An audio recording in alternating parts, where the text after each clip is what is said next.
മഞ്ഞു മൂടിയ പ്രഭാതം എവിടെയാണെന്നല്ലേ? കൊത്തഗിരി, നമ്മുടെ സായ് പല്ലവിയുടെ നാടുകൂടിയായ കൊത്തഗിരിയിലെ കാഴ്ചകളാണ് നമ്മളിന്ന് കാണാൻ പോകുന്നത്. ആദ്യമായിട്ടാണ് വീഡിയോ കാണുന്നതെങ്കിൽ സപ്പോർട്ട് ചെയ്യാൻ മറക്കരുത്.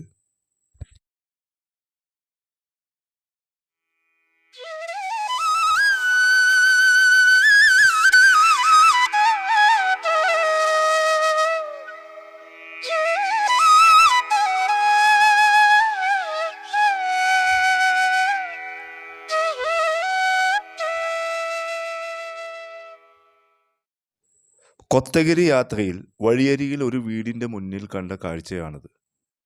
ആ വീട്ടുകാരോട് ഇതിനെക്കുറിച്ച് ചോദിച്ചറിഞ്ഞു. ഈ കാണുന്നതാണ് തോട ടെമ്പിൾ. ഇവിടെ സ്ത്രീകൾക്കും പുറത്തുനിന്ന് വരുന്ന ആളുകൾക്കും ഇതിൻ്റെ ഉള്ളിലേക്ക് പ്രവേശനമില്ല. ഇവിടെ അവരുടെ കുലദൈവമായ എരുമയുടെ ചുമർ ചിത്രം വെച്ചിരിക്കുന്നത് കാണാം. കൂടാതെ പ്രകൃതിയോടുള്ള പ്രതിബദ്ധത കാണിക്കാൻ സൂര്യൻ്റെയും ചന്ദ്രൻ്റെയും മറ്റും ചിത്രങ്ങൾ വരച്ചിരിക്കുന്നത് കാണാം.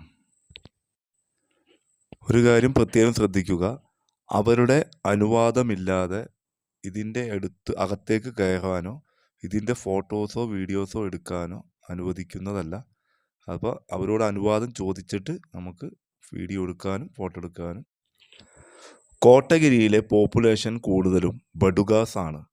അവർ സംസാരിക്കുന്നത് തമിഴല്ല, കന്നഡ കലർന്ന ഒരു ഭാഷയാണ്.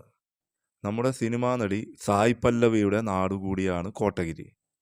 ഒരുപാട് ഭംഗിയുള്ള ഗ്രാമങ്ങളും തേയിലത്തോട്ടങ്ങളും നമുക്ക് ഇവിടെ കാണാൻ സാധിക്കും. ഊട്ടിയിലേക്കുള്ള മെയിൻ എൻട്രൻസിലേക്ക് കടക്കുമ്പോഴുള്ള കാഴ്ചയാണിത്. ഇതിൽ നമുക്ക് തോട ടെമ്പിളിൻ്റെയും തോട ട്രൈബലിൻ്റെ പരമ്പരാഗത വേഷവിധാനവുമാണിത്. നിങ്ങളെ കാണിക്കാൻ ഉൾപ്പെടുത്തിയെന്നേ ഉള്ളൂ.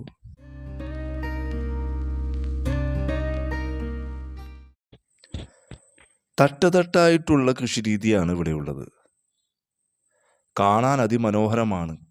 ഇവിടെ കാബേജ്, കോളിഫ്ലവർ, ക്യാരറ്റ് തുടങ്ങിയവയുടെ കൃഷിരീതിയാണ് ഈ കാണുന്നത്.